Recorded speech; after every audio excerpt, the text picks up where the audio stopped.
Des citoyens en colère, ou en swahili, les Raia Mutomboki. C'est le nom dont s'est doté un groupe armé créé aux alentours de 2005 à l'est de la RDC.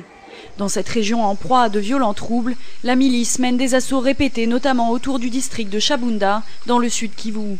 Sa mission affichée, protéger les Congolais, notamment contre les forces armées de libération du Rwanda, les FDLR, composées de restes des forces Hutus responsables du génocide rwandais de 1994.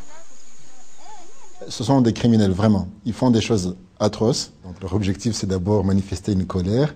Et cette colère est contre les FDLR. Donc, il faut savoir que ce n'est pas une armée professionnelle.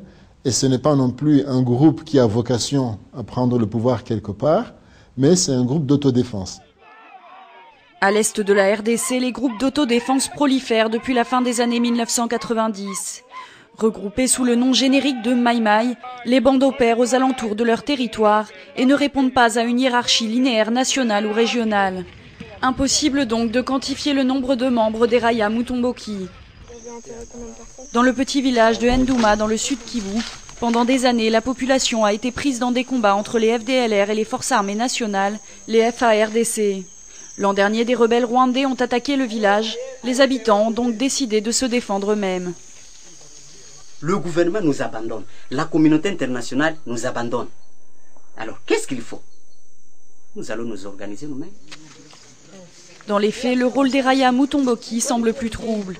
Des observateurs des Nations Unies ont exprimé leur inquiétude et craignent que le groupe profite du vide sécuritaire laissé dans la région. Le 29 août, le Bureau conjoint des Nations Unies aux droits de l'homme a fait paraître un communiqué. Plus de 45 attaques contre environ 30 villes et villages ont été enregistrées depuis mai dernier dans le territoire de Masisi et certaines auraient été menées par des Raia Mutomboki. Ils se serviraient de leur connaissance du terrain pour mener de sérieuses représailles contre les FDLR. Leur méthode ne serait pas moins cruelle que celle de leurs ennemis. Ils disposeraient en outre de financement et seraient bien armés. Assez pour s'attaquer à d'autres cibles, la direction des Raia Mutomboki a récemment décidé qu'au-delà des FDLR, tous les rwandophones doivent être combattus. Les rebelles rwandais ne sont donc plus l'unique cible du groupe d'autodéfense. La milice vise parfois les forces armées congolaises. Comme ces derniers jours sur l'axe entre les cités d'Itebero et Walikale-Centre, près de la région du Nord Kivu. Les combats font rage entre Raia Mutomboki et FARDC. Les Raia Mutomboki n'ont pas accepté volontiers de pouvoir laisser les places aux militaires FARDC qui avaient mandat de défendre l'intégrité territoriale et de protéger les populations et leurs biens. Selon Kinshasa, la milice est par ailleurs alliée aux forces du M23, le groupe rebelle que combat l'armée régulière dans l'est du pays. Les alliances sont des alliances de circonstances, selon les moments.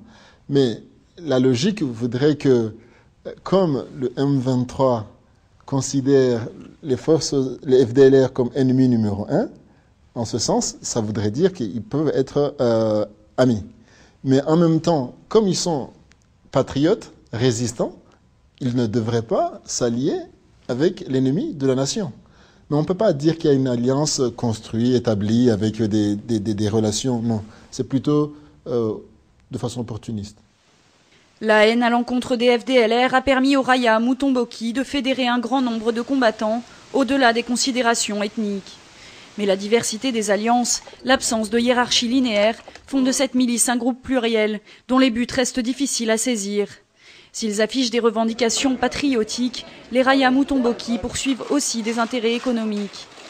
Dans cette zone incontrôlée riche en ressources naturelles, des factions du groupe d'autodéfense entendraient notamment prendre le contrôle des sites miniers.